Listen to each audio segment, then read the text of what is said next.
Le salon InnoRobot, c'est le salon européen de la robotique. Pour nous, c'est extrêmement important d'aller à InnoRobot puisque on cherche à se faire reconnaître, notamment par les acteurs internationaux, et de pouvoir après nouer des partenariats, que ce soit avec nos industriels, nous-mêmes la collectivité ou avec l'enseignement supérieur.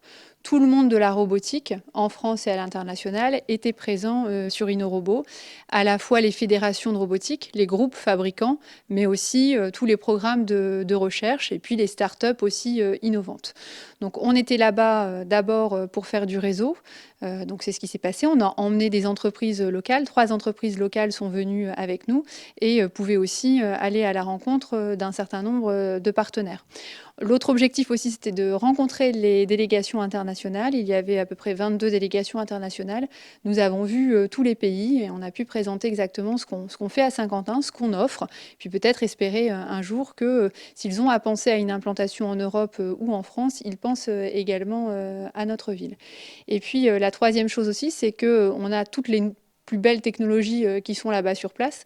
Donc ça nous permet aussi de connaître les meilleurs outils à mettre dans nos outils de production ou les réflexions que l'on peut avoir, puisqu'on travaille à la fois à l'industrie et à l'agriculture à Saint-Quentin, et de voir les sujets les plus innovants. Je me souviens notamment de 2 entreprises dans le domaine agricole, une avec des robots suiveurs et une autre sur du binage, qui sont des startups tout à fait récentes, et c'est important pour nous de les connaître. Généralement, les premiers contacts génèrent d'autres rendez-vous sur lesquels on va approfondir un certain nombre de sujets.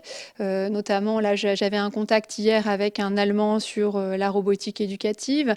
On a un porteur de projet qui peut être intéressé à Saint-Quentin, on le fera venir. On ne sait pas ce que ça pourra donner, mais en tout cas, on essaie.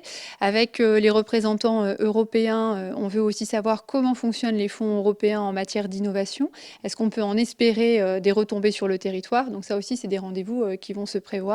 Et puis comme on organise notre salon professionnel au mois d'octobre, les 15 et 16, c'était important aussi qu'on soit présent pour pouvoir commencer à amorcer les démarches et à avoir les meilleurs exposants au bénéfice de nos entreprises. On a des jeunes qui sont formés en robotique à Saint-Quentin. Quand ils peuvent venir à Lyon, ils voient les meilleurs robots mondiaux, ils peuvent discuter avec les experts et ils peuvent aussi assister à un certain nombre de démonstrations. Donc par exemple, quand les jeunes de Condorcet sont venus, on avait fait en sorte qu'ils aient des rendez-vous particuliers, notamment la démonstration sur du logiciel de pilotage de robots, le logiciel le plus innovant, qui ressemble un peu d'ailleurs à des jeux vidéo, et qu'ils puissent avoir accès à ces données-là aussi, puisqu'ils vont les rencontrer dans leur milieu professionnel après. Il faut qu'ils puissent être à la page et comprendre comment ce monde évolue. Le rendez-vous européen, c'était InnoRobot. On a notre rendez-vous au mois d'octobre. Et puis après, à l'international, beaucoup de choses se passent en Asie. Donc, on partira au Japon au mois de décembre.